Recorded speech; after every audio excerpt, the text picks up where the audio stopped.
Hello and welcome to my YouTube channel. This is your host Babar Azam, and once again we will be discussing some stats and numbers with you.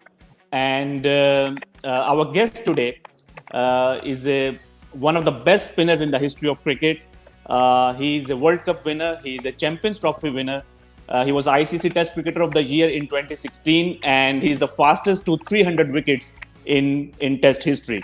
I'm really chuffed and excited to have Ravichandran Ashwin joining us from India. Ashwin, first of all, welcome to this show. It's a great honor to have you. Uh, how are you, and what's keeping you busy these days? Thank you so much, Mazarbai. Yeah, I'm doing okay, not bad. The situation because of the pandemic right now, the COVID virus is pretty bad, and it's actually multiplying, and the cases are increasing day by day. I live in Chennai, so Chennai is one of those hot spots. So it's being very difficult not to go out there and practice and all that sort of stuff for someone who's been playing the game and being there on the ground, being active. It's never easy. It is a little hard, but yeah, trying to keep up and trying to train and keep fit as much as possible. Yeah, and we are also really enjoying your activities on social media, especially the conversations that you are having with various cricketing people.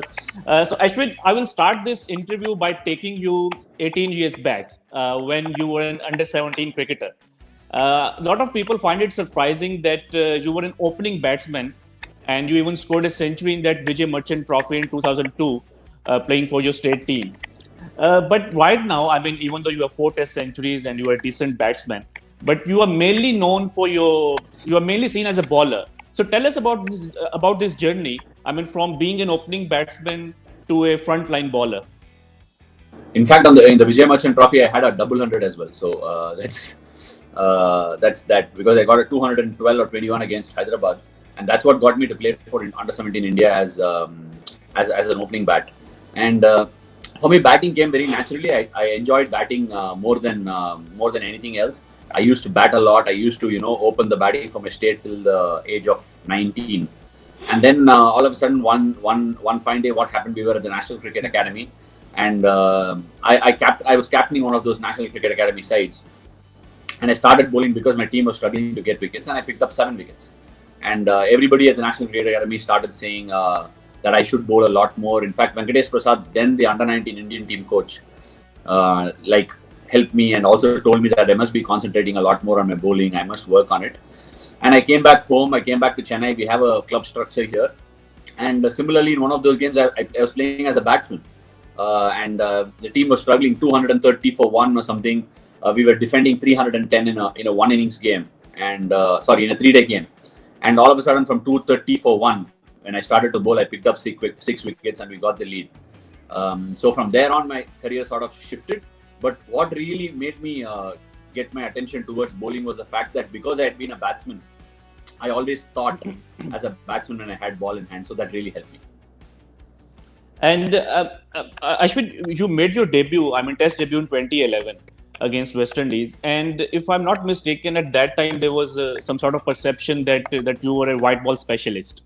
That I mean, even though you took 10 wickets in your very second first class match and one more 10-wicket haul in your first Ranji Trophy season, but I think maybe because of IPL there was perception that you were a white ball specialist. So how difficult was it to prove people that I can be a red ball specialist as well, because you ended up taking 22 wickets in your first series.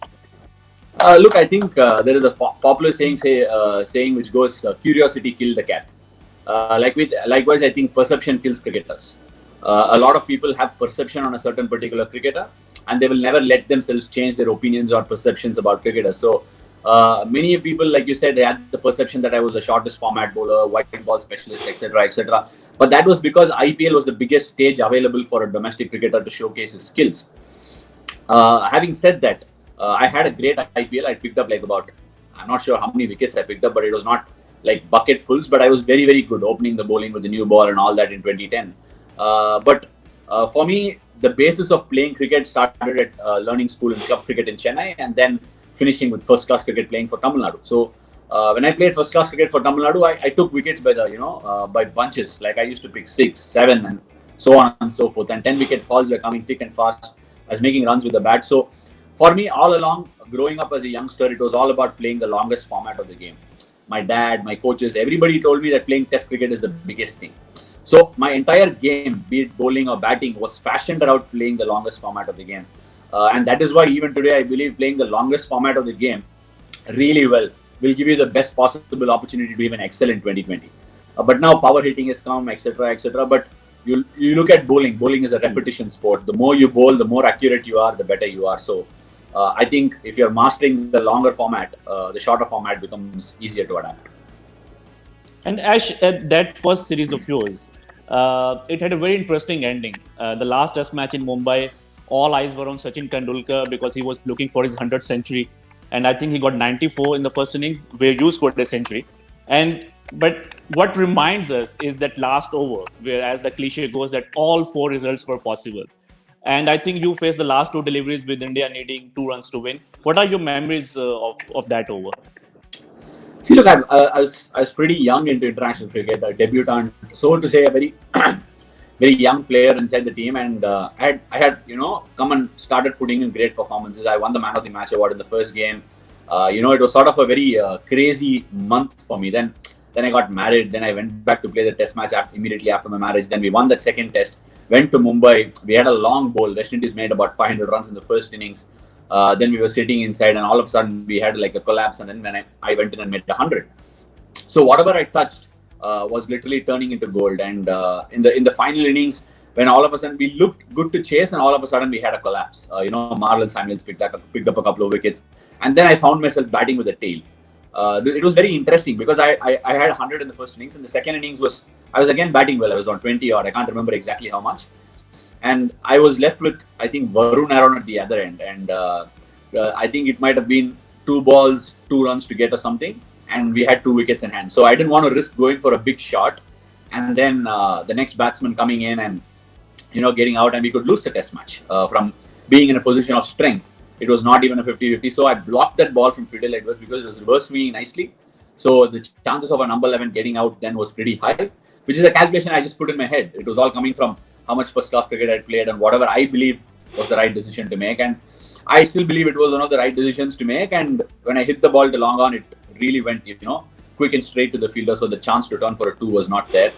And it was quite an interesting game. And but after the game, MS Dhoni actually came to me and said, you could have taken a chance the previous ball, probably taken a single, and then let Varun Aaron try and slog one with the last ball. So yeah, that's hindsight.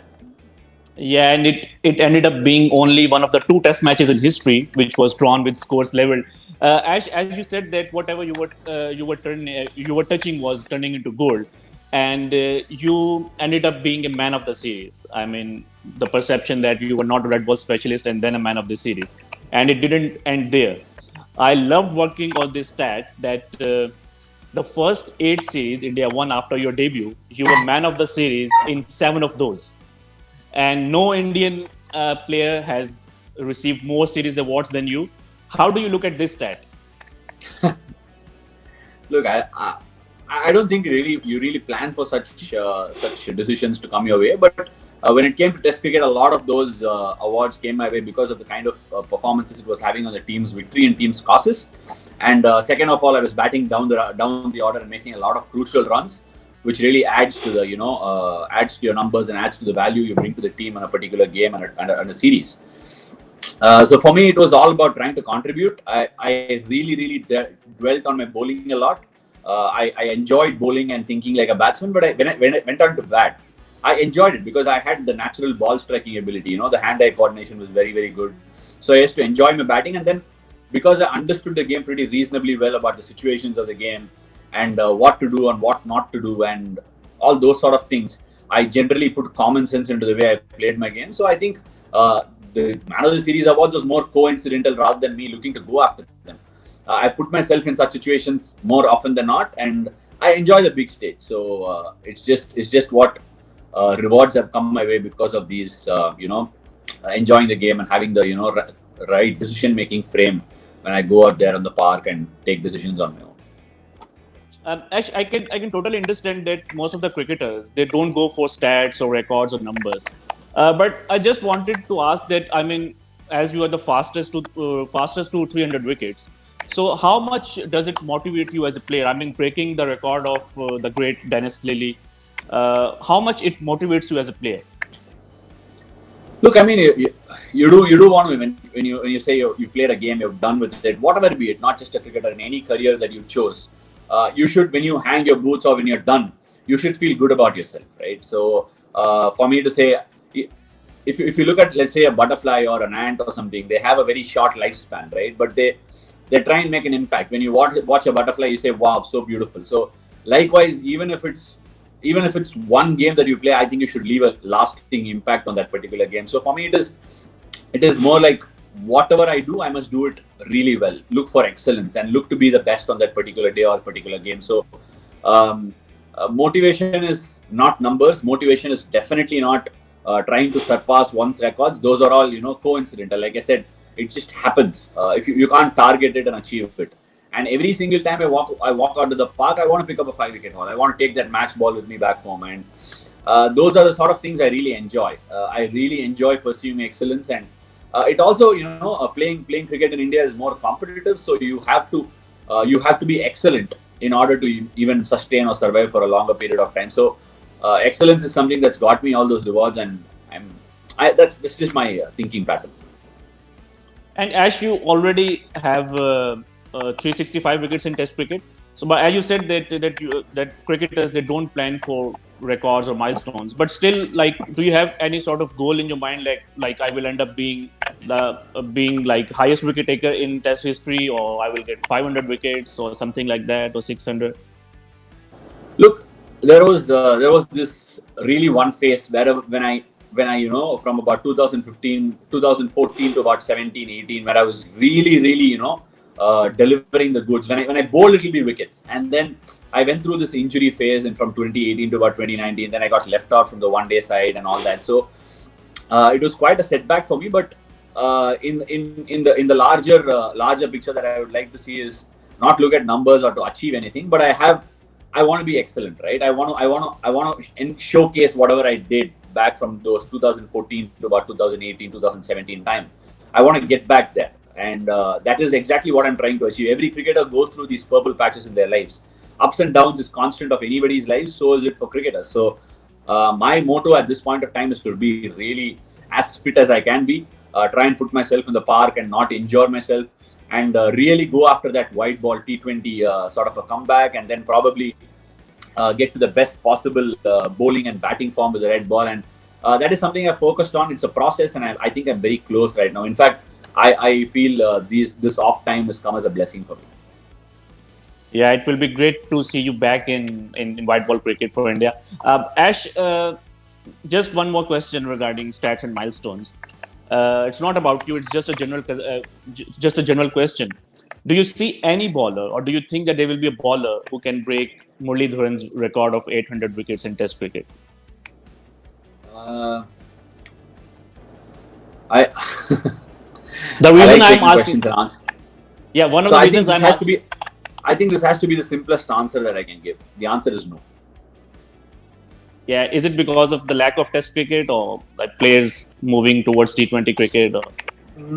It's a combination of everything, right? The cricketing landscape has changed so much over the last decade or so, and the longevity of cricketer is not the same. When you look at T20 cricket and the different avenues of cricket and the amount of cricket that's being played, for a very large part, I remember when I grew up watching the sport, there used to be months where cricket was off, right? There used to be months where cricket wasn't played, and cricketers really got their off time. And when they came back, they were able to play 3 and 5 match series. They had a longer span of the game, but now it's basically almost every cricketer plays like 8 to 10 months a year minimum.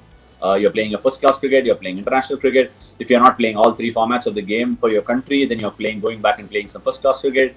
The IPL is there, the Big Bash is there, the Blast is there. There is so much cricket happening that it takes a toll on your body. At the end of the day, all we need to realize is that body is a machine. It will have its own sell-by date. It will break down. So it's about managing the workload. That's one part of it. And I also think people are specializing. Test cricket is quite a hard deal.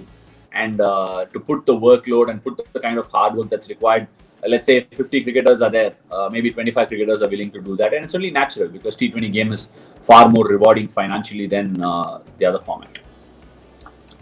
Ash, I was recently talking to Ross Taylor, and I talked about that India series that New Zealand won 2-0. And he actually mentioned that it happened mainly because New Zealand won New Zealand won the toss in both games.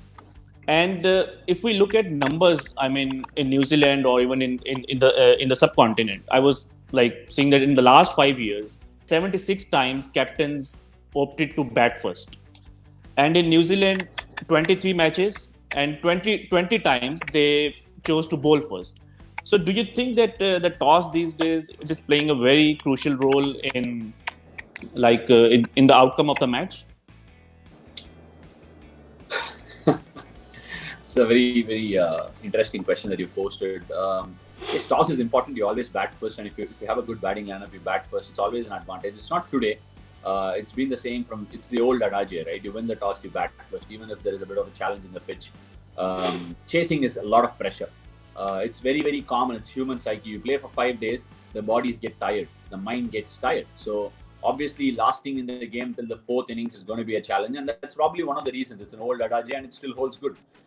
But when it comes to New Zealand trying to bowl first, I feel New Zealand have cracked the format on how to go about pitches and the way they play cricket in New Zealand, and they're doing it quite well in all the occasions that you're saying, bowling first and all that.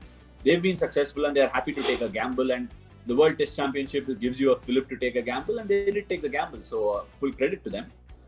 Yes, toss is a factor that you want to go your way, but I think a lot of teams are still are going to take pride in saying yes, toss is a factor, but we'll definitely overlook it and try and counter it. Okay, Ash, one question regarding your performances against some specific batsmen. So there was a game in 2014 when Kumar Sangakkara he scored double century against Pakistan in golf, and he played Saeed Ajmal really well. And Ajmal at that time was at the peak of his career. And actually, I asked him that question that how do you handle him, and he said that it's because he has kept Murli for a long time, so he always knows that what's coming off his hand. And his record against other off spinners like Nathan Lyon, Harbhajan Singh, it is great. But when we look at your record against him, you got him out 4 times in Test cricket for just 23 runs. How did you manage to get the better of him? See, I think when you're talking about Murali and Ajmal, you're talking about different bowlers here. Murali and Ajmal brought a lot more to the table in terms of their doosra and off break. They were very different to traditional off spinners who banked on bowling over the top, getting spin and bounce and all that. Murali and Syed Ajmal's tricks lied in the way they with batsmen didn't pick them. If you look at Sunil Narayan, he's again pretty similar. It's not about deception in the air; it's deception in what's coming out of the hand. So there is a vast difference. So somebody who picks them out of the hand will naturally find them easy to bat. Likewise, Virender Sehwag really found it easy to face Muttiah Muralidharan. And when it came to Sangha, I think I was really lucky because I was in one of the best form of my life. The ball was coming out like a dream. I didn't have to think about anything. I felt like my entire action and rhythm was in poetry in motion, and I also think he got some really good balls. I was in a good phase, and I was bowling like a dream to left-handers. I felt like whenever I saw any left-hander, I didn't see who he was. I was really going through the whole thing, and I really love bowling in Sri Lanka because Sri Lankan pitches don't spin big, but they've got enough good bounce and speed to carry edges to the slip. So I really enjoyed bowling that phase of my career. I think they say right time at the right place. So I think Sangakkara was about to finish his career, and I was about to take off my career. So I found myself in the right time of my career against Sangha. And Ash, talking from statistical point of view, I mean, you can disagree with this because numbers they can sometimes be misleading. Ricky Ponting was the only batsman who received 200 balls from you but did not get dismissed. So, is it fair to say that he was the most difficult batsman you bowled against? The sample size is pretty less, right? I think I might have played very little against Ricky Ponting. In fact, I think in the Adelaide Test match, he was dropped twice of my bowling. I remember that very clearly. And in the Sydney Test again, he made some runs. I bowled very little against him in Melbourne, but Sydney and Adelaide were the venues that I really bowled longer to him. I remember that. And obviously, I think Ricky Ponting is a great batsman. So I was a newbie into my career, into my strides, but I really take pride when somebody plays me really well. I try to counter them as period goes on. That's international cricket. You adapt. When you do well, you learn. When you don't do well, you learn harder. So that's how international cricket goes. And for me, I always thought Ricky Ponting was a fine batsman, and I also felt he was like he also wanted to go out on a high. He didn't have any pressure at that point of time when we went to Australia, and I was still learning my art. I was pretty new into the game, and for me, I don't see anybody as someone who's the best batsman in the world or very difficult to bowl at. Yes, you will have days. You wake up certain days. You have good days and bad days. Likewise, another person is entitled to have a good day. If somebody plays you well, you have to learn and get better at it. Simple.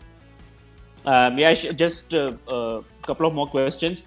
Yeah, India, they have recently tasted a lot of success under MS Dhoni and Virat Kohli.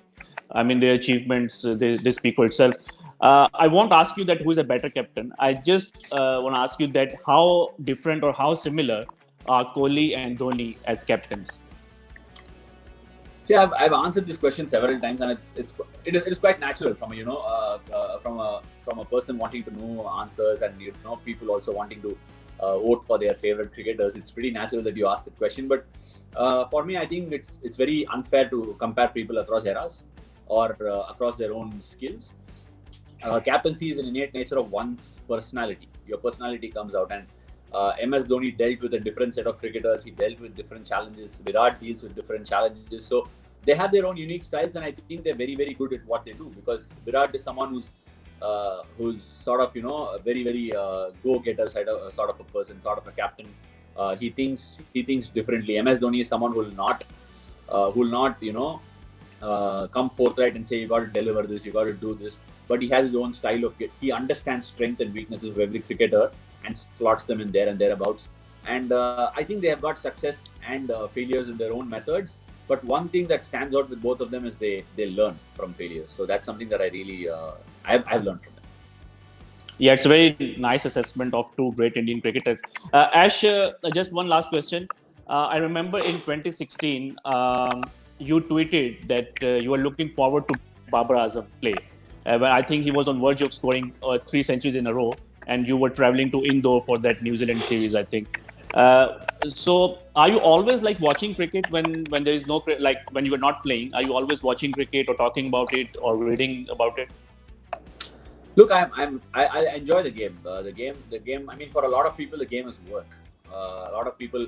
I speak to many of them, and people who work, who coach, who commentate on the game, who broadcast on the game. Sometimes people who play the game, they see it as work. And for me, thankfully, God given, I don't see cricket as work. I really have the joy of a 8 or 9-year-old going out there and playing the game, watching the game. I still have the same excitement. Yes, I've been lucky enough to achieve what I've achieved on the field, but that's not changed the way I think or look at the game. I'm still a proper fan of the game. I enjoy watching the game, but definitely over the last couple of years, I've had different priorities. I haven't watched every single game that's possible to watch, but I really look forward to watching certain players, certain teams, certain competitions. So I mean, that's that. And even in England, when when I was on the county stint, I used to follow the T20 Blast and find out who's playing well. It's just out of academic interest to see who's doing really well. I really enjoy the franchisee cricket format, because I think it is very new in this space, and people are still trying to figure out how it is going to be successful, how to make their own franchisees successful. So I watch out on those lines, more out of academic interest. And if we just talk about Babar Azam, how do you see him, like Babar Azam of 2016 versus Babar Azam in 2020 now? No, to be honest, I haven't followed very diligently about what Babar Azam does on a day-to-day basis. But I really enjoy his batting. He's got a presence about him. He even made 100 in Australia recently, which I watched. But I think he's someone who's a very good cricketer, very good batsman. But I often find this comparison with players from another country, with Virat Kohli, with Babar Azam. It's very natural, with the whole India-Pakistan thing. It happens time in and time out. But Virat Kohli is someone who's been there. He's been here. His longevity states himself, and he's one of the finest cricketers that the world has produced. So to actually put pressure on Babar Azam, talking him to match up to Virat Kohli is quite unfair. But I also think Babar Azam is a fine young batsman, and he will definitely go on to do lovely things for Pakistan. I really enjoy watching him bat. I was a touch disappointed that he couldn't, do greatly in the World Cup in 2019. But I'm sure his time has come, and he's very excited. Yeah, and it was great to have you, Ash, talking about some different topics in cricket. and it was a great honor for me to talk to you. And thanks for being here. We wish you all the best, and we hope that we will soon come out of this pandemic and we will see you on cricket field once again. Fingers crossed. Thank you, Masaba. Take care.